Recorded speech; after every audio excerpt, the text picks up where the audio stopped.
4 నిమిషాలు. ఇంకొక 2 నిమిషాలు ఏంటంటే ఈ సంఘంతో మాకున్న ఆత్మీయ బంధం కూడా ఇంకో 2 నిమిషాలు, 6 నిమిషాలు సమయం మాట్లాడండి. సరే ఆయన చెప్పిన మనం చేద్దాం, మన ఉద్యమకారులు కాబట్టి ఏంటంటే వాస్తవానికి ప్రభుత్వం వివిధ సంఘాలకు ఒక్కొక్క డేట్ పెట్టి మీరు రావచ్చు అని చెప్పింది. కానీ మా లాంటి వాళ్ళం చాలా మంది అసలు వాళ్ళ గడపకు కూడా పోలేదు. నేనే కాదు, కేసీఆర్ కూడా పోలేదు. అయితే విషయం ఏంటంటే ఉద్యమకారుల గురించి కానీ ఉద్యమకారులకు గౌరవించే విధానము, వాళ్ళ ఆలోచనలను వాళ్ళని ప్రేమించి వాళ్ళతో మాట్లాడి ఏమేమి ఉన్నాయి ఇవన్నీ తెలుసుకోవడానికి ఒక సరైన కమిటీ అనేది ప్రభుత్వం వేయలేదు. ఒక పరిణతి చెంది ఒక కరెక్ట్గా కమిటీ వేసి ఉంటే అక్కడ ఎల్లబుద్ధి కూడా అవుతుంది అన్నట్టు. కాబట్టి ఏంటంటే విమలక్క గారి ఆహ్వానం, ఒక మెసేజ్ చూసి ఈ ఫెడరేషన్ కి మనం గౌరవించాలంటే మనం వెళ్ళి తీరాలని చెప్పి మేము అన్ని పనులు పని చేసుకుని వచ్చినాం వాస్తవానికి. అయితే వ్యక్తిగతంగా ప్రభుత్వం వ్యక్తిగతంగా నన్ను గుర్తించే అవసరం లేదు. ఎందుకంటే నాకు సెంట్రల్ బోర్డ్ ఆఫ్ సర్టిఫికేటే ఉన్నది. నేను ఇంకెన్నాళ్ళు సినిమా తీసినా, ఏ టైంలో తీసినా, ఏం తీసినా, ఏముంది అనేది కూడా ఇప్పుడు కాకుండా ఇప్పుడు తొక్కి పెట్టిన తరతరాలకు కూడా అది ఉంటుంది. కాబట్టి నాకు వ్యక్తిగతంగా ప్రభుత్వం గుర్తింపించే అవసరమే లేదు. కానీ మా ఆధ్వర్యంలో 2 సంఘాలు ఉండే. వాస్తవానికి ఏంటంటే మేము ఉద్యమం చేయడానికి రాలేదు, సినిమా తీసి మా పనులు మేము చేసుకోవడానికి వచ్చినాం.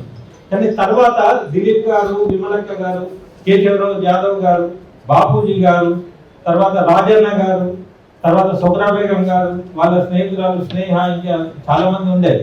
ఇదంతా కూడా ఒక ఉల్లాసంగా, ఒక హ్యాపీగా, ఒక తెలంగాణ సాధన కోసం ఒక ఆత్మీయంగా మేమందరం పనిచేసినాం. ఎప్పుడు చూసినా సాగరహారంలో కూడా మేమందరం కూర్చున్నప్పుడు, యాదవ్ సార్తో పాటు ఉన్నప్పుడు ఒక పెద్ద మనిషి కాలు మొక్కుకుంటా అవన్నీ కూడా చాలా జోక్ ఉంటాయి, చాలా హాస్యాస్పదంగా కూడా ఉంటాయి. కాబట్టి ఇప్పుడు చూస్తే ఎట్లుందంటే ఒక 12 ఏళ్ళు పోయినా కూడా సేమ్ కంటిన్యూ అయినట్టే ఉన్నది. సేమ్ ఈ సంఘాలు ఇటు ఉన్నాయి, అటు ఉన్నాయి, ఇదే నడుస్తుంది, కానీ ఏం మార్పు రాలేదు. కాబట్టి ఏంటంటే నాకు కూడా ఏమనిపించిందంటే, నాకు వ్యక్తిగతంగా గుర్తింపు లేకున్నా నేను 2 సంఘాలు ఎందుకు పెట్టాల్సి వచ్చింది. ఒకటి తెలంగాణ ముస్లిం ఫోరం అని పెట్టినాం. ఎందుకంటే ఓవైసీ ఉన్నప్పుడు రాయల తెలంగాణ కావాలన్నారు, ముస్లింలందరూ కూడా తెలంగాణ కోరుకుంటలేరు అన్నారు. అట్లాంటి టైంలో బట్టి ఓవైసీలదే కాదు ముస్లిం రిప్రజెంటేషన్, తెలంగాణలో ఉన్న ముస్లింస్ అందరూ కూడా తెలంగాణ కావాలని కోరుకుంటున్నారు. వీళ్ళు బట్టి సిటీకే పరిమితమైన వాళ్ళు అని చెప్పి ఒక మెసేజ్ ఇవ్వడానికి తెలంగాణ ముస్లిం ఫోరం పెట్టినాము. ఆ పెట్టిన తర్వాత తెలంగాణ సినిమా ప్రొటెక్షన్ ఫోరం అని పెట్టినాము. దానికి అన్ని జిల్లాలలో కమిటీలు కూడా ఇచ్చినాం. ఎందుకంటే మేము సినిమా వాళ్ళం కాబట్టి థియేటర్స్ కానీ ఒక ఎంటర్ప్రెన్యూర్షిప్ రావాలంటే తెలంగాణ రాకముందు నుంచి ఒక పోరాటం చేయాలని చెప్పి మేము దానికి ఒక సంఘం పెట్టినాం, తెలంగాణ సినిమా ప్రొటెక్షన్ ఫోరం. అయితే ఈ 2 సంఘాలు కూడా టఫ్ ఆధ్వర్యంలో వాళ్ళ ఫెడరేషన్ లో మా కూడా భాగస్వాములు వాళ్ళు మమ్మల్ని కలుపుకున్నారు, వాళ్ళే పిలిచారు, కలుపుకున్నారు, మమ్మల్ని రికగ్నైజ్ అప్పుడే చేసింది. కాబట్టి మేము ఆటోమేటిక్ గా వాళ్ళతో మాకు ఆత్మీయ బంధం ఏర్పడ్డది. కాబట్టి అందరం కలిసి పనిచేసినాం. ఇలా ప్రభుత్వం ఏర్పడ్డది, ఒక ప్రభుత్వం పోయింది, రెండు పర్యాయాలు చేసి ఇంకో ప్రభుత్వం కూడా వచ్చింది.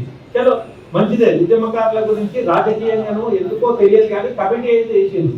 నా ఆలోచన ఏంటంటే కమిటీలో అప్పుడు ఉద్యమాలు చేసిన వాళ్ళు ఎవరెవరు ఉన్నారో, ఎవరెవరు రికగ్నైజ్ చేస్తారో అట్లాంటి వాళ్ళు కమిటీలో ఉండుంటే వాళ్ళ మెంబర్స్ కి వాళ్ళు న్యాయం చేసేటోళ్ళు. ఇప్పుడు ఏమైపోయింది, కేశవరావు అనేటైనా అసలు ఉద్యమంలోనే లేడు. ఆయన ఎక్కడికో పోతే అందరికి తరిమి కొట్టారు. ఆయన చైర్మన్ ఉంటాడట, కోదండరాం ఆయన మెంబర్ లాగా ఉన్నారు. అయితే ఇది రాజకీయంలో నాకు అర్థం కాని ఏంటంటే వాళ్ళ ప్రభుత్వానికి సంబంధం ఉన్నోళ్ళతోనే ఒక కమిటీ పెట్టి ఉద్యమకారులకు న్యాయం చేస్తామంటున్నారు. ఇది ఒక పార్షియల్ కనిపిస్తుంది. నేను అనేది ఏంటంటే ఇక్కడ కూర్చున్న విమలక్క అక్కడ ఎందుకు కమిటీలో లేదు. ఫర్ ఎగ్జాంపుల్ ఇప్పుడు గద్దరన్న బతుకున్నా కూడా ఆయన కమిటీలు ఉండాలంట నేను. కాబట్టి తెలంగాణను చైతన్యపరిచి మొత్తం వాళ్ళ జీవితమే దాన్ని తాకట్టు పెట్టి ముందుకెళ్ళిన వాళ్ళందరూ కూడా మెంబర్స్ లాగా పోయి ఆ ప్రభుత్వం కమిటీ అంటే వాళ్ళు జడ్జీల లెక్క కూర్చుంటే వీళ్ళు పోయి అర్జీలు ఇచ్చే పరిస్థితి, ఉద్యమ లక్షణం అది ఉండకూడదు. నిన్న ముఖ్యమంత్రి కాసు బ్రహ్మానంద రెడ్డి జయంతి చేసేయండు. అయితే ఉద్యమకారులందరూ కూడా ఏదో సంక్షేమం జరుగుతుందని భయపడి గవర్నమెంట్ మనకి ఏమైనా లబ్ధి చేస్తుందేమో, గొంతెత్తుతే వచ్చేసి పోతుందేమో అని మీరేం భయపడే అవసరం లేదు. అది ఉద్యమ లక్షణం కాదు. మీరందరూ ఖండించిర్రా? కాసు బ్రహ్మానంద రెడ్డిది జయంతి ముఖ్యమంత్రి దాంట్లో ఉన్నది పోర్టల్లా, మరి మీరు అందరు ఖండించిర్రా? తెలంగాణ వచ్చినాక ఇంకా అప్రమత్తం ఉండాలని చెప్పారు కదా మన పెద్ద మనుషులు. మీరు అందరూ కూడా మా హక్కు లేదని అడుగుతున్నారు, కానీ మొత్తం తెలంగాణకి ఎసరు వస్తుంది తెలుసా? ఒక్క నెల రోజులు మిమ్మల్ని అందరినీ దీంట్లో బిజీ చేసి అక్కడ ఏమేమి స్కాములు జరుగుతున్నాయో మీకు తెలుసా? తెలుసుకోవాలి మీరు. తెలంగాణ వచ్చినాక కూడా ఇంకా చైతన్యం పెరగాలి. ఎవరో వచ్చి మనల్ని పాలిస్తున్నారు. ఉద్యమంలో ఉన్నోళ్ళు పీఠం ఉన్నారా లేరా? తెలంగాణను రక్షించేటోళ్ళు, తెలంగాణ ఆత్మను, తెలంగాణని ప్రేమించేటోళ్ళు ఉండాలి. కానీ తెలంగాణ ఉద్యమాన్ని ఆకాంక్షించే వాళ్ళు పాలించినప్పుడు ఇప్పుడు వచ్చి వాళ్ళు ఉద్యమకారులకు న్యాయం చేస్తారంటే సంతోషమే. కానీ ఏడ చేస్తారు? నిన్న కాసు బ్రహ్మానంద రెడ్డి జయంతి చేసినప్పుడే మళ్ళీ మాకు అనుమానం ఏర్పడ్డది. ఇవాళ రావడానికి కూడా కారణం ఏంటంటే ఇంకా చైతన్యం చేసుకునే అవసరం ఉన్నది మనకు. ప్రభుత్వాలు ఏదో చేస్తాయా చేయవా, సగం జీవితం అయిపోయింది. వాళ్ళు ఏం చేస్తారు? ఇప్పుడు నేను సినిమా ప్రతినిధిని, మా లాంటి వాళ్ళకు మాకు ఇల్లు జాగాలు అవసరం లేదు. కానీ మేము ఏ వృత్తిలోకి వెళ్ళైతే మేము పక్కన జరిగిపోయినామో అట్లాంటి వృత్తులకు వాళ్ళకి ఏదైనా కార్పొరేషన్లు పెట్టి మూవ్మెంట్ చేసి ఉంటే మీ అందరికి ఉపాధి ఉండేది కదా. గవర్నమెంట్ చేసేది ఏంటి? మనమే చేసుకునేటోళ్ళం. ఈ దిశలో గవర్నమెంట్ ఆలోచిస్తలేదు. ఇప్పుడు కాంట్రాక్టర్లు కానీ ఏ అంశం తీసుకున్నాను, స్కూల్స్ అని కడుతుండ్రు, అది మెగా కృష్ణారెడ్డి కాంట్రాక్ట్. అది వీళ్ళు ఏం చేసినా సంక్షేమం బాటలో వాళ్ళకి ఎంత కమిషన్లు వస్తాయి, ఏ కాంట్రాక్టర్లు ఇవ్వాలి, అదే నడుస్తుంది తెలంగాణలో. కాబట్టి మనం అంతా దీని మీద ఆలోచన మొదలు పెట్టాలి. మనకు న్యాయం చేయడం పెద్ద కష్టతరం కాదు. ఫస్ట్ ఆఫ్ ఆల్ ఏంటంటే ఆ కమిటీలో పెట్టినప్పుడే ఈ కమిటీ మాకు వద్దని ఎవరైనా చెప్పిండా? ఈ కమిటీ మాకు అనుమానంగా ఉన్నది, తెలంగాణ ఉద్యమకారులు ఉండగా వేరేటోడు వచ్చి మా జీవితాలు డిసైడ్ చేసేదని ఎవరో అడిగిరా? మీరు అడగలే. కాబట్టి కమిటీని అసలు మనం ఒబే చేయకూడదు. అసలు మీరు ఎవరు కూడా ఆడ పోయి అర్జీని పెట్టకూడదు. మాకు వచ్చి ఈ కమిటీ అననుండే. తెలంగాణకు వ్యతిరేకించిన వాళ్ళు మంత్రి పీఠాలలో కూర్చున్నప్పుడు ఈయన తెలంగాణ ద్రోహినే మాకు వద్దని అన్నామా? అనలే. తెలంగాణ కోసం ఎంతైతే కసితో పోరాటం చేసినామో తెలంగాణ వచ్చినాక మనం మొద్దు పారిపోయినాం. ఇప్పుడు చైతన్యం రావాలి మనకు. మన హక్కులు మనం డిమాండ్ చేసి తీసుకోవాలి, భయపడుకుంటే కాదు. అయ్యో వాళ్ళు ఇయ్యరేమో, వాళ్ళని ప్రశ్నిస్తే మనకి రాదేమో అనేది కాదు. ఇంకా 2 అంతలు ఎక్కువ మనం కొట్లాడి తీసుకోవచ్చు, వాళ్ళ పీఠాలు దించచ్చు. పెద్ద కథ కాదు, వాళ్ళు ఒట్టోళ్ళే. మనం జాగృతం అయితే వాళ్ళ పని కథం. మనం జాగృతం అవ్వాల్సిన అవసరం ఉన్నది. ఫర్ ఎగ్జాంపుల్ ఊర్లల్లో ఈ ఆడిటోరియంస్ ఉండేది, కళారంగాలకు కూడా చాలా అన్యాయం జరిగింది. ఇప్పుడు కళాకారులకు ఏడ న్యాయం చేసిండ్రు? ఏదో వాళ్ళ సారథి అని పెట్టి ఆ సారథిలా ఎవరు ఉన్నారు, ఎందుకు ఇస్తున్నారు? రాజకీయంలో వారసత్వం ఎట్లున్నదో ఇక్కడ ఉన్న బట్టి పొలిటికల్ డ్రామా. తెలంగాణ సారథిలో ఎవరు ఉండాలి? ఒక దిగ్గజ కళాకారుడు ఉండాలి. ఎవరు ఉన్నారు? వాళ్ళకు తాళం తెలియదు, శృతి తెలియదు, ఏం తెలియదు. అంటే మొత్తం కమిటీ చేసే విధానం కానీ, పోస్ట్ ఇచ్చే విధానం కానీ ఏదున్నా కూడా పరిణతి లేని ప్రభుత్వం ఇప్పుడు నడుస్తుంది.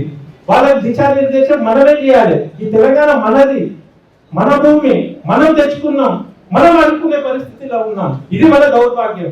కాబట్టి తెలంగాణ వాదులనేది బాధ్యత. ఇప్పుడు మనం ఆత్మవిమర్శ చేసుకోవాలి. అసలు భయపడే అవసరం లేదు. వాడు ఇవ్వకుంటే మనం భూములు తీసుకుందాం, ఏడంటే ఆడ పోయి తీసుకుందాం. మన తెలంగాణ వాడు ఇచ్చేది ఏంది? ఆ స్ఫూర్తి మనకు ఉండాలి. వీళ్ళు సరాసరి ఇస్తారా? Very good. మేనిఫెస్టోలో పెట్టినాక మళ్ళా చర్చలు ఎందుకు? మేనిఫెస్టోలో మీరే పెట్టిరు కదా, ఓట్ల కోసం పెట్టిరా? 250 గజాల భూమి అన్నారు. 250 గజాల భూమి అని మీరు అడిగిర్రా? వాళ్ళే అన్నారు. అన్నప్పుడు ఇవ్వాలి కదా. వాళ్ళు ఎప్పుడు ఇస్తామన్నారు? జూన్ 2కి ఇస్తామన్నారు. రాగానే ఎన్ని జూన్లు అయిపోయినాయి? ఎందుకు ఇవ్వలేదు? కమిటీ ఎందుకు? అసలు మీకు తెలియదా? దాంట్లో ఉన్న వాళ్ళకి తెలియదా ఏమేమి కావాలనేది? Basic needs. ఈ చర్చ ఇదంతా ఏంటంటే కాలయాపన ఉండొచ్చు, బట్టి డ్రామా కావచ్చు, మిమ్మల్ని బిజీ పెట్టచ్చు. ఒక ఆశ పెట్టేస్తే దాంట్లో మీరు బిజీ ఉంటారు, వాళ్ళ పనులు వాళ్ళు చేస్తారు. కాబట్టి ఏంటంటే మన ఉద్యమకారులము విద్య, వైద్యం, నిత్య అవసరాలు, వసతి, కపడా, మకాన్, కూడు ఇవన్నీ మినిమం ఉద్యమకారులకు దొరకకుండా ఇంకా చిక్కిపోయిన జీవితాలు నాకు డైలీ టచ్ ఉన్నారు. వాళ్ళందరూ కూడా టఫ్ తో కూడా నిపుణులు ఉన్నారు. వాళ్ళందరినీ కూడా మనం కాపాడుకునే బాధ్యత మనం తీసుకోవాలి. మనదే కమిటీ, వాడేవాడే కమిటీ చేసేది. తెలంగాణ మనది. మనం తెచ్చే వాడు దిగిట్టు వీడొచ్చిండు, మళ్ళా వీడొచ్చి మా కమిటీ చేసి ఇట్లా జడ్జిమెంట్ లా కూర్చొని ఏంటది? ఏం పోకడది? ఉద్యమకారులు పెట్టోడు ఉంటాడు కానీ మీరు మా భిక్షతో పీఠాలలో కూర్చున్నారు, అది మీరు మర్చిపోవద్దు. మా ఉద్యమకారులు మాట్లాడుతుంటే మైకులు కట్ చేస్తారా? ఎంత ధైర్యం మీకు? ఇవన్నీ చూసి మీ ప్రాంతాలను కూడా నేను అడుగు పెట్టలే. నేను వ్యతిరేకిస్తున్న ఆ కమిటీని, ఈ ప్రభుత్వ వైఖరిని. చచ్చిపోయిన వాళ్ళ పెద్ద మనుషులు పోయినరు, బతుకున్న వాళ్ళు మెంబర్లు ఉంటారా? మీ కాడ వచ్చి అర్జీలు పెట్టుకుంటారా? చాలా మంచి వాళ్ళు సౌమ్యులు పోయినరు. మనకు దేశం ఉండాలి, మనం పోవద్దు. వాడు మన ఇంటికి వచ్చి ఏం కావాలని అడగాలి. ఇది ఉద్యమకారులను గౌరవించే లక్షణం. నేను ఖండిస్తున్న గవర్నమెంట్ చేసే విధానాలను. కాదు బ్రహ్మానంద రెడ్డి మనకు దుష్మన్, వాడిని జయంతి చేసుకుంటా, నువ్వు మాకేం న్యాయం చేస్తావు? కాబట్టి ఇవన్నీ ప్రభుత్వం కూడా, ముఖ్యమంత్రి కూడా ఆత్మవిమర్శ చేసుకోవాలి.